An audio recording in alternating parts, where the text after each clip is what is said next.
ਸਾਡੇ ਸਾਰੇ ਸਰੋਤਿਆਂ ਨੂੰ, ਦੋਸਤਾਂ ਨੂੰ ਸਲਾਮ, ਨਮਸਤੇ। ਮੈਂ ਹਾਂ ਵਿਜੇ ਸਿੰਘ। ਸਾਡੀ ਅੱਜ ਦੀ ਕਹਾਣੀ ਹੈ ਬਲਵੰਤ ਗਾਰਗੀ ਦੀ ਲਿਖੀ ਫਿੱਟੇ ਮੂੰਹ।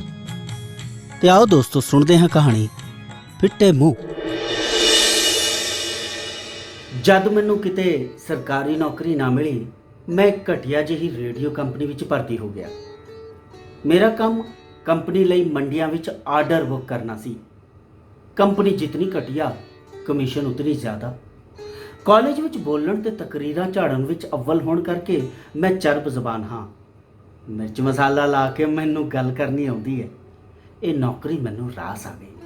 ਮੈਨੂੰ ਪਤਾ ਸੀ ਕਿ ਕਿਹੜੀ ਮੰਡੀ ਤੇ ਕਸਬੇ ਦਾ ਦੁਕਾਨਦਾਰ ਕਿਤਨੇ ਕੁ ਆਰਡਰ ਦੇ ਸਕਦਾ ਹੈ, ਕਿਸ ਦਾ ਕਿੰਨਾ ਰਸੂਖ ਹੈ, ਕਿੰਨੀ ਪੁੱਜਤ ਹੈ। ਉਹਨਾਂ ਨੂੰ ਕੰਪਨੀ ਵੱਲੋਂ ਕੈਲੰਡਰ, ਪੈਨਸਲਾਂ ਤੇ ਮੂੰਹ ਵਾਲਾ ਨਿੱਕਾ ਵਾਜਾ ਮੈਂ ਆਪਣੇ ਥੋਕ ਵਪਾਰੀਆਂ ਨੂੰ ਦੇ ਆਉਂਦਾ। ਇਸ ਵੇਰ ਜਦੋਂ ਮੈਂ ਲੁਧਿਆਣੇ ਤੋਂ ਫਗਵਾੜਾ ਹੁੰਦੇ ਹੋਏ ਤੇ ਜਲੰਧਰ ਹੁੰਦੇ ਹੋਏ ਅੰਮ੍ਰਿਤਸਰ ਪੁੱਜਾ ਤਾਂ ਹਾਲ ਬਾਜ਼ਾਰ ਦੇ ਵੱਡੇ ਵਪਾਰੀ ਲਾਲਾ ਹੇਮਰਾਜ ਭਗਵਾਨ ਦਾਸ ਕੋਲ ਗਿਆ। ਦੋਹਰੇ ਸਰੀਰ ਦਾ ਮੋਟਾ ਤਾਜ਼ਾ ਲਾਲਾ ਭਗਵਾਨ ਦਾਸ ਕਿਸੇ ਜ਼ਮਾਨੇ 'ਚ ਮੇਰਾ ਜਮਾਤੀ ਸੀ। ਗੁਰੂ ਭਾਈ ਹੋਣ ਦੇ ਨਾਤੇ ਉਹ ਸਦਾ ਮੇਰੇ ਕੋਲੋਂ ਹੀ ਰੇਡੀਓ ਲਿਆ ਕਰਦਾ। ਦੂਜੀ ਕੰਪਨੀਆਂ ਫਿਲਿਪ ਤੇ ਮਰਫੀ ਦੇ ਏਜੰਟ ਭਾਵੇਂ ਲੱਖ ਯਤਨ ਕਰਦੇ, ਉਹਨਾਂ ਕੋਲੋਂ ਇੱਕ ਰੇਡੀਓ ਨਹੀਂ ਸੀ ਖਰੀਦਿਆ। ਜਦ ਪੁੱਜਾ ਤਾਂ ਉਹ ਕਾਊਂਟਰ ਪਿੱਛੇ ਖੜੇ ਇੱਕ ਗਾਹਕ ਨੂੰ ਗ੍ਰਾਮੋਫੋਨ ਵੇਚ ਰਿਹਾ ਸੀ। ਉਸਦੇ ਅਸਿਸਟੈਂਟ ਨੇ ਝੱਟ ਮੈਨੂੰ ਇੱਕ ਪਾਸੇ ਕੁਰਸੀ ਢਾ ਦਿੱਤੀ ਤੇ ਸ਼ਿਕੰਜਵੀ ਪਿਲਾਈ। ਮੈਂ ਸੁਸਤਾਉਣ ਲੱਗਾ। ਜਦ ਵਿਹਲਾ ਹੋਇਆ ਤਾਂ ਭਗਵਾਨ ਦਾਸ ਮੈਨੂੰ ਮਿਲਿਆ। ਗਾਹਕ ਤੋਂ ਵਿਹਲਾ ਹੋ ਕੇ ਭਗਵਾਨ ਦਾਸ ਮੈਨੂੰ ਮਿਲਿਆ। ਬਿਜ਼ਨਸ ਦੀ ਗੱਲਬਾਤ ਹੋਈ। ਉਸ ਆਖਿਆ, ਇਸ ਵੇਰ ਤਾਂ ਮਸਾਂ ਕੁ 5 ਰੇਡੀਓ ਦਾ ਆਰਡਰ ਦੇਵਾਂਗਾ। ਕਿਉਂ, ਤੂੰ ਤਾਂ ਸਦਾ ਹੀ 25-30 ਰੇਡੀਓ ਲਿਆ ਕਰਦਾ ਹੈ। ਬਸ ਯਾਰ ਕੀ ਕਰੀਏ, ਇਸ ਵਾਰ ਕੁਝ ਘਾਟਾ ਪੈ ਗਿਆ ਸੀ। ਘਾਟਾ? ਉਹ ਕਿਵੇਂ?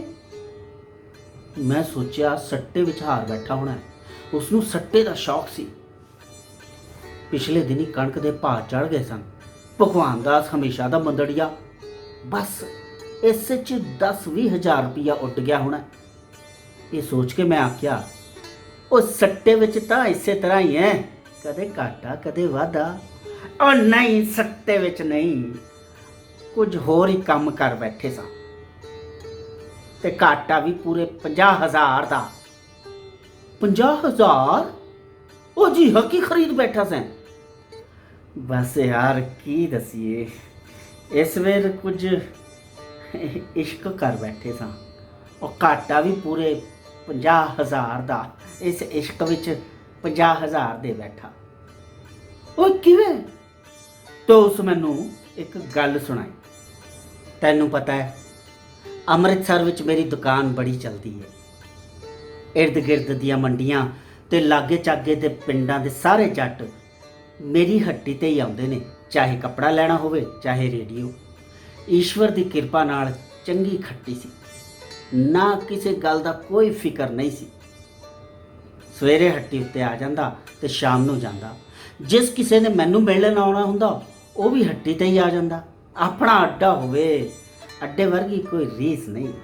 ਜਦ ਬਿਜ਼ਨਸ ਵੱਧ ਗਿਆ ਤਾਂ ਮੁਨੀਮ ਤੇ 4 ਆਦਮੀ ਗਾਹਕਾਂ ਨੂੰ ਚੀਜ਼ਾਂ ਵਿਖਾਉਣ ਤੇ ਵੇਚਣ ਲਈ ਹੋਰ ਰੱਖ ਲਏ। ਈਸ਼ਵਰ ਦੀ ਕਿਰਪਾ ਨਾਲ ਸੋਹਣਾ ਵਪਾਰ, ਚੰਗੀ ਖੱਟੀ, ਨਾ ਕੋਈ ਫਿਕਰ ਨਾ ਫਾਕਾ। ਇੱਕ ਦਿਨ ਕੀ ਹੋਇਆ, ਇੱਕ ਨੌਜਵਾਨ ਔਰਤ ਮੇਰੀ ਦੁਕਾਨ ਤੇ ਆਈ। ਮੈਂ ਕਾਊਂਟਰ ਪਿੱਛੇ ਖੜਾ ਸਾਂ। ਉਸ ਪੂਰੀ ਦੁਕਾਨ ਉੱਤੇ ਇੱਕ ਝਾਤ ਮਾਰੀ ਤੇ ਮੈਨੂੰ ਪੁੱਛਿਆ, ਤੁਹਾਡੇ ਕੋਲ ਰੇਡੀਓ ਹੈ? ਚੰਗੇ ਰੇਡੀਓ? ਜੀ, ਸਭ ਤੋਂ ਚੰਗਾ ਰੇਡੀਓ, ਆ ਵੇਖੋ। ਉਹ ਰੇਡੀਓ ਵੇਖਣ ਲੱਗੀ ਤੇ ਮੈਂ ਉਸ ਨੂੰ, ਹੱਦੋਂ ਸੋਹਣੀ ਜ਼ਨਾਨੀ, ਲੰਮਾ ਕੱਦ, ਭਰਵੀਆਂ ਛਾਤੀਆਂ ਤੇ ਸੁਡੌਲ ਦੰਦ ਜੋ ਤਾਂ ਅੱਗੇ ਨੂੰ ਵਧੇ ਹੋਏ ਸਨ। ਹੋਏ ਇਸ ਦੇ ਦੰਦ ਲੱਗਦਾ ਸੀ ਚੱਕ ਮਾਰ ਲੈਣਗੇ। ਉਸ ਦੇ ਦੰਦ ਮੇਰੇ ਸਰੀਰ 'ਚ ਨਹੀਂ, ਮਨ ਵਿੱਚ ਖੁੱਭ ਗਏ। ਕਿੰਨੇ ਦਾਮ ਨੇ ਇਸ ਦੇ? ਜੀ ਤੁਸੀਂ ਪਸੰਦ ਕਰ ਲਓ, ਦਾਮ ਫਿਰ ਹੋ ਜਾਣਗੇ, ਪਰ ਪਤਾ ਤਾਂ ਲੱਗੇ ਕਿੰਨੀ ਕੀਮਤ ਹੈ ਇਸਦੀ। ਮੈਂ ਪਤਾ ਨਹੀਂ ਮੇਰੇ ਵਿੱਚ ਇੰਨੀ ਜ਼ਰੂਰਤ ਕਿੱਥੋਂ ਆ ਗਈ। ਮੈਂ ਕਦੇ ਕਿਸੇ ਗਾਹਕ ਨਾਲ ਇਸ ਤਰ੍ਹਾਂ ਗੱਲ ਨਹੀਂ ਸੀ ਕੀਤੀ। ਮੇਰੇ ਮੂੰਹੋਂ ਨਿਕਲਿਆ, ਜੀ ਤੁਸੀਂ ਰੇਡੀਓ ਪਸੰਦ ਕਰ ਲਓ, ਦਾਮ ਫੇਰ ਹੋ ਜਾਣਗੇ। ਪਤਾ ਤਾਂ ਲੱਗੇ ਕਿੰਨੀ ਕੁ ਕੀਮਤ ਹੈ।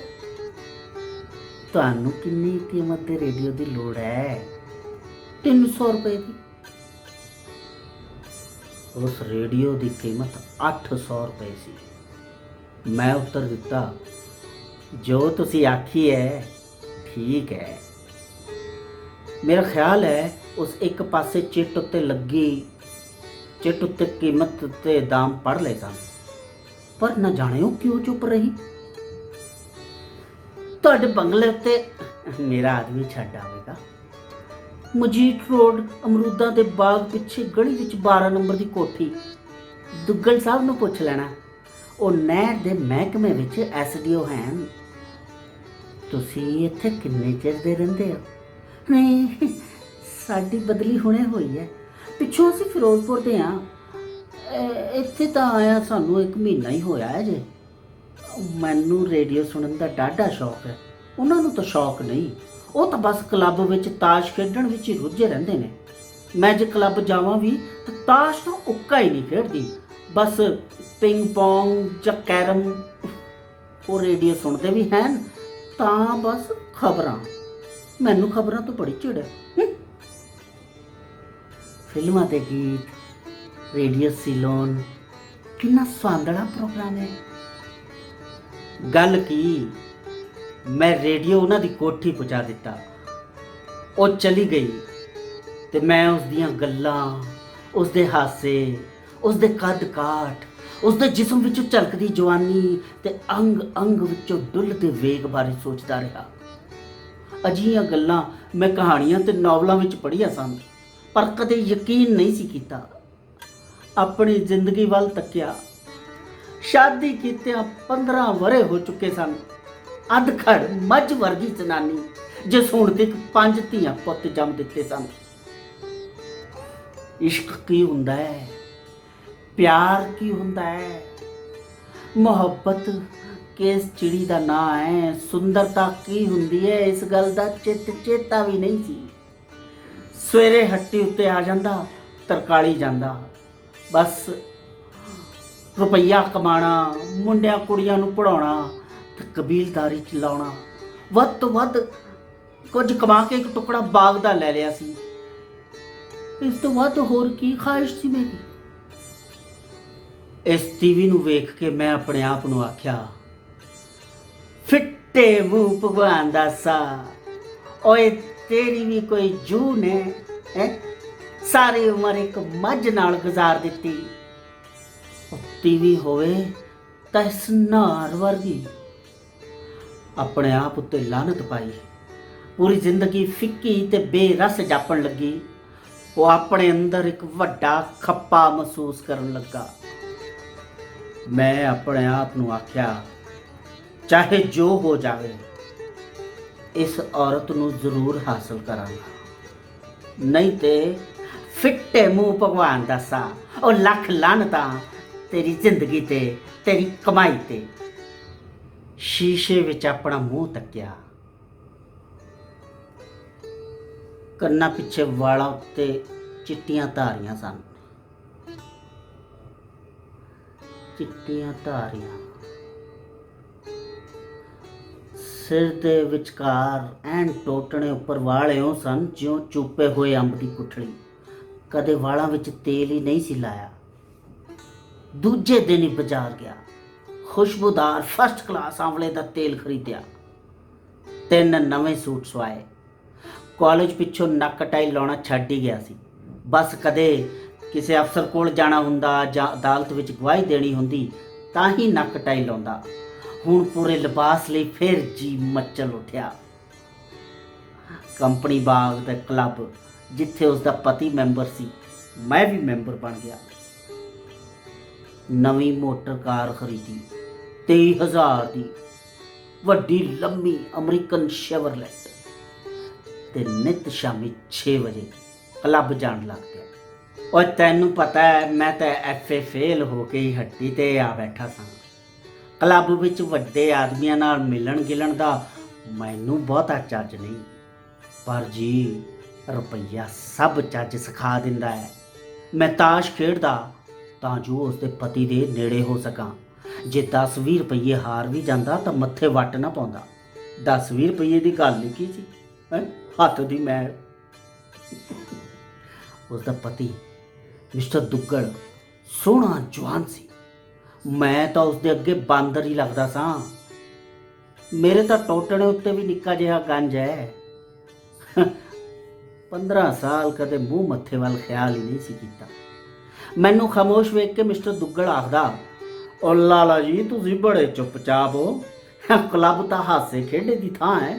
ਜੀ ਠੀਕ ਆਖਿਆ ਤੁਸੀਂ। ਵੇਖੋ ਨਾ, ਤੁਸੀਂ ਮੇਰੇ ਹਾਣੀ ਬਣ ਕੇ 10 ਰੁਪਈਏ ਹਾਰ ਗਏ। ਮੇਰੀ ਕਿਸਮਤ ਹੀ ਭੈੜੀ ਹੈ, ਮੈਂ ਤੁਹਾਨੂੰ ਵੀ ਹਰਾ ਦਿੱਤਾ। ਤੇ ਮਿਸਟਰ ਦੁੱਗਲ ਹੱਸ ਕੇ ਕਹਿੰਦਾ, ਕੋਈ ਗੱਲ ਨਹੀਂ, ਹਾਰਨਾ ਜਿੱਤਣਾ ਤਾਂ ਕਿਸਮਤ ਦੇ ਹੱਥ ਹੈ। ਠੀਕ ਹੈ, ਤੇ ਤੁਸਾਂ ਸੇਠਾਂ ਨੂੰ ਕੀ ਪਰਵਾਹ ਹੈ ਇਸ ਹਾਰ ਜਿੱਤ ਦੀ। ਓਏ ਉਸਦੀ ਗੱਲ ਵੀ ਠੀਕ ਸੀ। ਮੈਂ ਤਾਸ਼ ਖੇਡਦਾ ਤੇ ਹਾਰ ਜਾਂਦਾ। ਮੇਰੀ ਇਹ ਕੋਸ਼ਿਸ਼ ਰਹਿੰਦੀ ਕਿ ਤਾਸ਼ ਵਿੱਚ ਭਾਵੇਂ ਹਾਰ ਜਾਵਾਂ ਪਰ ਮੁਹੱਬਤ ਵਿੱਚ ਜਿੱਤ ਜਾਵਾਂ। ਮੈਨੂੰ ਹਾਰਦੇ ਨੂੰ ਵੇਖ ਕੇ ਉਸਦੀ ਬੀਵੀ ਹੱਸ ਕੇ ਆਖਦੀ, ਉਹ ਤੁਸੀਂ ਵਿਚਾਰੇ ਸ਼ਰੀਫ ਤੇ ਭੋਲੇ ਲਾਲੇ ਨੂੰ ਲੁੱਟੀ ਜਾਂਦੇ ਹੋ। ਤੇ ਉਸਦੀਆਂ ਅੱਖਾਂ ਵਿੱਚ ਇੱਕ ਮੱਧਮ ਜਿਹੀ ਹਮਦਰਦੀ ਹੁੰਦੀ। ਬਸ ਕਿ ਗੱਲ ਕਾਹਦੀ। ਫਿਰ ਮੇਰਾ ਇਹੋ ਮਾਮੂਲ ਹੋ ਗਿਆ। ਨਿੱਤ ਤਰਕਾਲੀ ਕਲੱਬ ਵਿੱਚ ਮਿਸਿਸ ਦੁੱਗਲ ਦੇ ਜਨਮ ਦਿਨ ਉੱਤੇ ਕਈ ਦੋਸਤਾਂ ਵੱਲੋਂ ਤੋਹਫੇ ਆਏ। ਮੇਰਾ ਤੋਹਫਾ ਕੰਨਾਂ ਦੇ ਬੁੰਦੇ ਸਨ, ਜਿਨ੍ਹਾਂ ਵਿੱਚ ਭਾਵੇਂ ਮੈਂ ਆਖਿਆ ਤੇ ਇਹ ਸੀ ਕਿ ਝੂਠੇ ਨੱਕ ਜੜੇ ਹੋਏ ਨੇ, ਪਰ ਸੁੱਚੇ ਹੀਰੇ ਦੀਆਂ ਕੜੀਆਂ ਸਨ। ਸੁੱਚੇ ਹੀਰੇ ਦੀਆਂ। ਮੇਰਾ ਉਹਨਾਂ ਦੇ ਘਰ ਖੁੱਲ੍ਹਾ ਆਉਣ ਜਾਣ ਹੋ ਗਿਆ। ਜਦ ਦੁੱਗਲ ਨੇ ਬਾਹਰ ਦੌਰੇ ਤੇ ਜਾਣਾ ਹੁੰਦਾ ਤੇ ਨਾਲ ਉਹਨਾਂ ਦੀ ਪਤਨੀ ਹੁੰਦੀ ਤਾਂ ਉਹ ਮੇਰੀ ਨਵੀਂ ਮੋਟਰ ਕਾਰ ਲੈ ਜਾਂਦੇ। ਉਹ ਮੈਂ ਮੋਟਰ ਕੀ ਸਿਰ ਮਾਰਨੀ ਸੀ। ਮੇਰੀ ਮੋਟਰ ਵਰਤਦਿਆਂ ਉਹਨਾਂ ਨੂੰ ਕੋਈ ਖਟਕਾ ਨਹੀਂ ਸੀ। ਮੈਂ ਕਿਹੜਾ ਕੋਈ ਠੇਕੇਦਾਰ ਸਾਂ। ਠੇਕੇਦਾਰਾਂ ਤੇ ਮਾਤਹਤਾਂ ਦੀਆਂ ਚੀਜ਼ਾਂ ਵਰਤਦਿਆਂ ਅਫਸਰ ਬੜਾ ਡਰਦੇ ਨੇ। ਮੈਂ ਤਾਂ ਉਹਨਾਂ ਦਾ ਦੋਸਤ ਸਾਂ। ਇੱਕ ਵਾਰ ਜਦੋਂ ਉਹਨਾਂ ਨੇ ਮੋਟਰ ਵਰਤ ਕੇ ਮੋੜੀ ਤਾਂ ਮਿਸਟਰ ਦੁੱਗਲ ਨੇ ਮੈਨੂੰ ਆਖਿਆ, ਜੀ ਤੁਹਾਡੇ ਮੱਧ ਗਾਰਡ ਵਿੱਚ ਰਤਾ ਚੱਬ ਪੈ ਗਿਆ, ਇਹ ਰੇਲਵੇ ਦੇ ਫਾਟਕ ਨਾਲ ਖਹਿ ਗਿਆ ਸੀ। ਉਹ ਕੋਈ ਗੱਲ ਨਹੀਂ ਜੀ, ਚੱਲਦੀ ਚੀਜ਼ ਹੈ, ਵਿਗੜਨਾ ਤਾਂ ਇਸ ਦਾ ਕੰਮ ਹੈ, ਕੋਈ ਫਿਕਰ ਨਹੀਂ। ਮੇਰੇ ਭੋਲੇਪਨ ਤੇ ਸਾਦਾ ਦਿਲੀ ਉੱਤੇ ਉਹ ਬੇਹੱਦ ਖੁਸ਼ ਸਨ, ਬੇਹੱਦ ਖੁਸ਼। ਕਈ ਵਾਰੀ ਜਦੋਂ ਕਲੱਬ ਵਿੱਚ ਤਾਸ਼ ਖੇਡਦਿਆਂ ਚਿਰ ਹੋ ਜਾਂਦਾ ਅਤੇ ਮਿਸਿਸ ਦੁੱਗਲ ਨੇ ਘਰ ਜਾਣਾ ਹੁੰਦਾ ਤਾਂ ਮੈਂ ਉਹਨਾਂ ਦੀ ਪਤਨੀ ਨੂੰ ਘਰ ਮੋਟਰ ਵਿੱਚ ਛੱਡ ਆਉਂਦਾ। ਇਸੇ ਤਰ੍ਹਾਂ 4 ਮਹੀਨੇ ਗੁਜ਼ਰ ਗਏ। ਮਿਸਿਸ ਦੁੱਗਲ ਮੇਰੇ ਨੇੜੇ ਹੁੰਦੀ ਗਈ। ਇੱਕ ਰਾਤ ਜਦ ਮੈਂ ਉਸਨੂੰ ਘਰ ਛੱਡਣ ਗਿਆ ਤਾਂ ਉਸ ਆਖਿਆ, ਅੱਜ ਮੈਂ ਤੁਹਾਡੇ ਦਿੱਤੇ ਬੁੰਦੇ ਕੰਨਾਂ ਵਿੱਚ ਪਾਏ ਹੋਏ ਨੇ, ਕਿਹੋ ਜਿਹੇ ਲੱਗਦੇ ਨੇ। ਮੈਂ ਉੱਤਰ ਦਿੱਤਾ, ਕਾਸ਼ ਮੈਂ ਬੁੰਦਾ ਹੁੰਦਾ। ਉਹ ਮੈਂ ਇਹ ਫਿਕਰਾ ਇੱਕ ਹਿੰਦੁਸਤਾਨੀ ਫਿਲਮ ਵਿੱਚ ਸੁਣਿਆ ਸੀ ਤੇ ਨੋਟ ਕਰ ਲਿਆ ਸੀ। ਮੈਂ ਆਪਣੀ ਗੱਲ ਦੁਹਰਾਈ, ਤੁਸੀਂ ਬੁੰਦੇ ਨੂੰ ਹੀ ਨਹੀਂ ਸਗੋਂ ਮੈਨੂੰ ਵੀ ਕੰਨਾਂ ਵਿੱਚ ਪਾਇਆ ਹੋਇਆ ਹੈ। ਉਹ ਕਿਸ ਤਰ੍ਹਾਂ? ਤੁਹਾਡਾ ਗੁਲਾਮ ਹਾਂ, ਤੁਹਾਡਾ ਦਾਸ ਹਾਂ। ਤੁਸੀਂ ਮੈਨੂੰ ਜੀਣਾ ਸਿਖਾ ਦਿੱਤਾ ਹੈ। ਤੁਹਾਡੇ ਨੇੜੇ ਰਹਿ ਕੇ ਜੋ ਖੁਸ਼ੀ ਮੈਨੂੰ ਹੁੰਦੀ ਹੈ। ਗੱਲ ਕੀ, ਮੈਂ ਉਸ ਰਾਤ ਪਹਿਲੀ ਵਾਰ ਉਸ ਮੁਟਿਆਰ ਨੂੰ ਚੁੰਮਿਆ। ਚੁੰਮੀ ਕੀ ਸੀ, ਸੁਰਗ ਦਾ ਝੂਟਾ। ਇਸ ਉੱਤੇ ਆਦਮੀ ਆਪਣੀ ਸਾਰੀ ਜ਼ਿੰਦਗੀ ਕੁਰਬਾਨ ਕਰ ਸਕਦਾ ਹੈ। ਸਾਰਾ ਸੁੱਖ, ਘਰ-ਬਾਰ। ਜ਼ਿੰਦਗੀ ਵਿੱਚ ਪਹਿਲੀ ਵਾਰ ਪਤਾ ਲੱਗਿਆ ਸੁੱਖ ਕੀ ਹੈ। मोहब्बत की है, प्रेम की है, मर्द और जनानी का रिश्ता की है। इस विच कितना अलौकिक सुख है। इस नशे विच गुआचा मैं रहन लगा। सवेरे हट्टी उत्ते जांदा, थोड़ा बहुत काम काज वेखदा, बाकी देखभाल लई मुनीम ते नौकर सन। मिस्टर दुग्गल दी बीवी का नाम सी उर्मिला, ते ਉਹ ਉਸਨੂੰ ਮੀਲਾ ਹੀ ਸੱਦਦੇ ਸਨ। ਇੱਕ ਦਿਨ ਮੈਂ ਆਖਿਆ, ਮੀਲਾ ਤੂੰ ਮੈਨੂੰ ਜਵਾ ਦਿੱਤਾ ਏ। ਟੀਵੀ ਵਿੱਚ ਇਤਨੀ ਧੂ ਹੁੰਦੀ ਹੈ, ਇਤਨੀ ਕਸ਼ਿਸ਼, ਉਹ ਇਸ ਦਾ ਗਿਆਨ ਮੈਨੂੰ ਹੱਟੀ ਦੇ ਰੁਝੇਵੇ ਵਿੱਚ ਨਹੀਂ ਸੀ ਹੋ ਸਕਦਾ। ਨਿਤ ਦਾ ਅਕਾ ਦੇਣ ਵਾਲਾ ਕੰਮ ਕੋਈ ਹੋਵੇ, ਉਹ ਸਾਡੇ ਮਨ ਉੱਤੇ ਇੱਕ ਬੇਮਲੂਮੀ ਜਿਹੀ ਜਿੱਲ ਝਾੜ ਦਿੰਦਾ ਹੈ ਤੇ ਅਸੀਂ ਇਸ ਜਿਲਮ ਵਿੱਚ ਬੱਧੇ ਰਹਿੰਦੇ ਹਾਂ।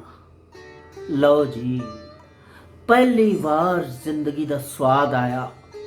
ਨਹੀਂ ਹੁਣ ਤੱਕ ਤਾਂ ਨਰਕਾਂ ਵਿੱਚ ਹੀ ਪਏ ਸਾਂ, ਮੈਂ ਇਸ ਸੁਰਗ ਵਿੱਚ ਰਹਿਣ ਲੱਗਾ। ਮੀਲਾ, ਉਸਦਾ ਪਤੀ ਤੇ ਮੈਂ ਪਿਕਨਿਕ ਤੇ ਜਾਂਦੇ, ਕਈ ਵਾਰ ਇਕੱਠੇ ਸਿਨੇਮਾ ਵੇਖਣ ਵੀ ਜਾਂਦੇ, ਪਰ ਮੈਂ ਕਦੇ ਆਪਣੇ ਪਿਆਰ ਦਾ ਹੋਛਾਪਣ ਨਹੀਂ ਸੀ ਦਿਖਾਇਆ। ਮੇਰਾ ਪਿਆਰ ਕਦੇ ਡੁੱਲ ਕੇ ਬਾਹਰ ਨਹੀਂ ਸੀ ਆਇਆ। ਇਹ ਹੋਛੇ ਆਦਮੀਆਂ ਦੀਆਂ ਗੱਲਾਂ ਨੇ। ਮੈਂ ਆਪਣੇ ਦਿਲ ਵਿੱਚ ਵੱਡੇ ਤੋਂ ਵੱਡਾ ਰਾਜ਼ ਲੁਕੋ ਸਕਦਾ। ਇਹ ਪਿਆਰ ਮੇਰੇ ਦਿਲ ਦੇ ਅੰਨੇ ਖੂਹ ਦੀ ਡੂੰਘੀ ਤਹਿ ਵਿੱਚ ਸੀ। ਮਿਸਟਰ ਦੁੱਗਲ ਦੇ ਸਾਹਮਣੇ ਕਦੇ ਇਸ ਦਾ ਇੱਕ ਛਿੱਟਾ ਨਹੀਂ ਸੀ ਡਿੱਗਾ। ਕਈ ਵਾਰ ਅਸੀਂ ਇਕੱਠੇ ਸ਼ਿਕਾਰ ਖੇਡਣ ਲਈ ਜਾਂਦੇ। ਮੈਂ ਕਾਰ ਡਰਾਈਵ ਕਰਦਾ, ਦੂਰ ਦਰਿਆ ਦੇ ਕੰਢੇ ਉੱਤੇ ਅਸੀਂ ਟਿਫਿਨ ਬਾਕਸ ਕੱਢ ਕੇ ਦਰੀ ਵਿਛਾ ਲੈਂਦੇ। ਮਿਸਟਰ ਦੁੱਗਲ ਤਿੱਤਰਾ ਬਟੇਰਾ ਦੇ ਸ਼ੌਕੀਨ ਸਨ। ਉਹ ਬੰਦੂਕ ਚੁੱਕ ਕੇ ਝਾੜੀਆਂ ਪਿੱਛੇ ਤੇ ਦਰਿਆ ਦੇ ਕੰਢੇ ਸਰਕੰਡਿਆਂ ਵਿੱਚੋਂ ਦੀ ਲੰਘ ਕੇ ਬਟੇਰਾ ਦਾ ਸ਼ਿਕਾਰ ਕਰਦੇ ਤੇ ਮੀਲਾ ਮੈਨੂੰ ਹੱਸਦੇ ਬੁੱਲਾਂ ਨਾਲ ਪਿਆਰ ਦਾ ਸ਼ਰਬਤ ਪਿਆਉਂਦੀ। ਉਹ ਪਿਆਰ ਦਾ ਸ਼ਰਬਤ ਬੜਾ ਭੈੜਾ ਜਿਹਾ ਸ਼ਬਦ ਹੈ। ਇਸ ਨੂੰ ਅੰਮ੍ਰਿਤ ਜਾਂ ਇਸੇ ਤਰ੍ਹਾਂ ਦਾ ਕੋਈ ਹੋਰ ਸ਼ਬਦ ਕਹਿਣਾ ਚਾਹੀਦਾ ਹੈ। ਉਹ ਮੈਂ ਬਿਆਨ ਨਹੀਂ ਕਰ ਸਕਦਾ ਯਾਰ। ਕਈ ਵਾਰ ਮੈਨੂੰ ਮਿਸਟਰ ਦੁੱਗਲ ਦੇ ਘਰ ਚਿਰ ਹੋ ਜਾਂਦਾ।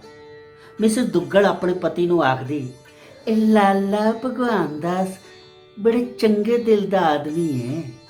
ਇਸ ਦੀ ਘਰੇਲੂ ਜ਼ਿੰਦਗੀ ਬੜੀ ਫਜ਼ੂਲ ਹੈ। ਇੱਕ ਮੋਟੀ ਭੱਦੀ ਔਰਤ ਜੋ ਇਸ ਨਾਲ ਕਦੇ ਬਾਹਰ ਆਉਣ ਜਾਣ ਤੇ ਖੁਸ਼ ਨਹੀਂ, ਇਸ ਦੀ ਜੀਵਨ ਸਾਥੀ ਕੀ ਕਰੇ ਵਿਚਾਰਾ। ਸਾਡੇ ਘਰ ਆ ਕੇ ਇਸ ਦਾ ਜੀ ਲੱਗ ਜਾਂਦਾ ਹੈ। ਚੰਗਾ ਹੈ ਵਿਚਾਰਾ। ਦੀਵਾਲੀ ਉੱਤੇ ਮੈਂ ਮੀਲਾ ਨੂੰ ਨਵਾਂ ਕੋਟ ਸਵਾ ਦਿੱਤਾ, ਜਿਸ ਦਾ ਸਟਾਈਲ ਨਵੇਂ ਫੈਸ਼ਨ ਦਾ ਸੀ।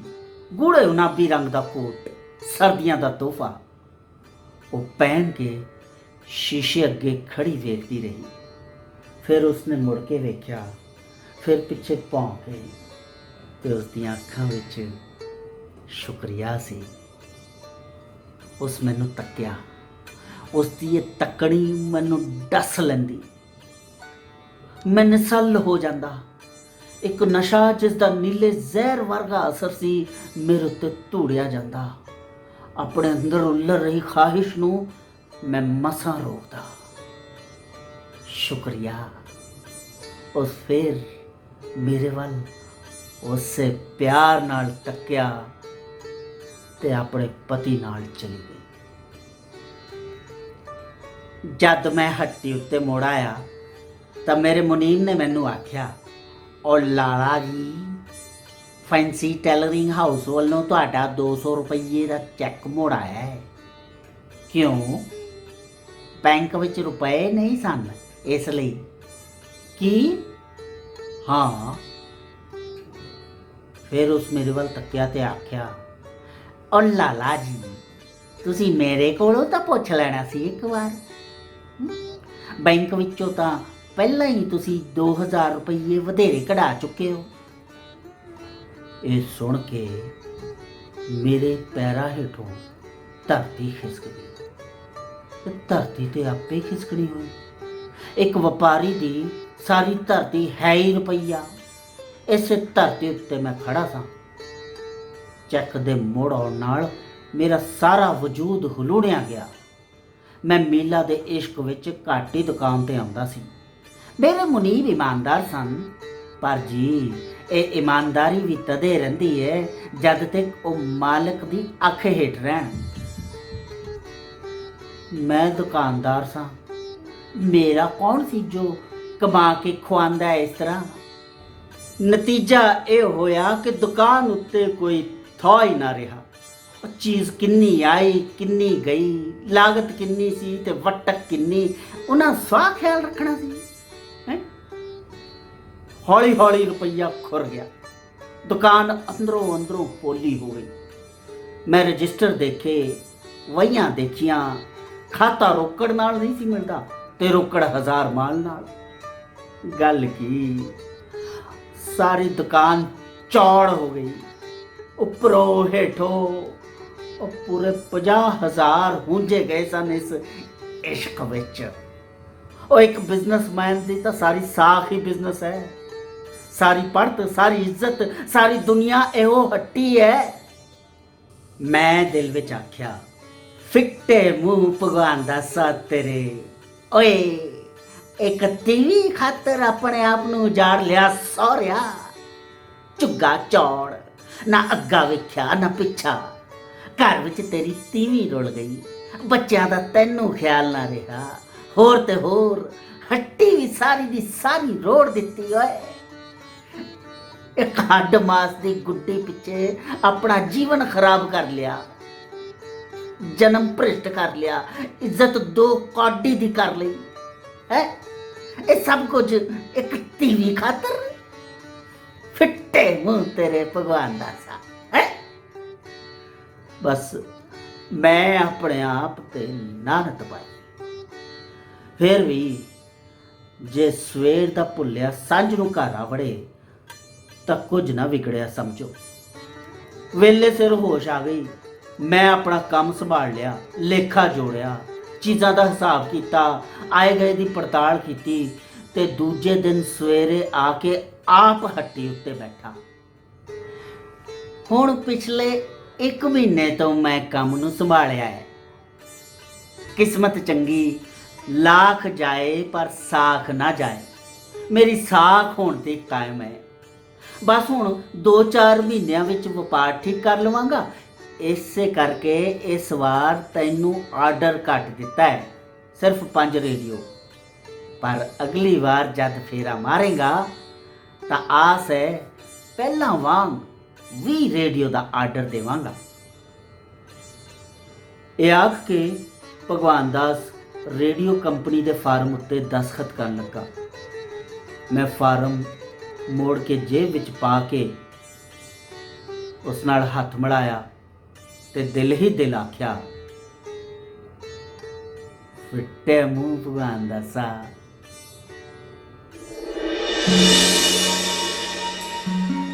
ਤੇ ਇਹ ਸੀ ਬਲਵੰਤ ਗਾਰਗੀ ਦੀ ਲਿਖੀ ਕਹਾਣੀ ਫਿੱਟੇ ਮੂੰਹ। ਤੁਹਾਨੂੰ ਕਿਸ ਤਰ੍ਹਾਂ ਦੀ ਲੱਗੀ ਸਾਨੂੰ ਜ਼ਰੂਰ ਦੱਸਿਓ ਤੇ ਸਾਡੇ ਇਸ ਚੈਨਲ ਨੂੰ ਜ਼ਰੂਰ ਸਬਸਕ੍ਰਾਈਬ ਕਰੋ।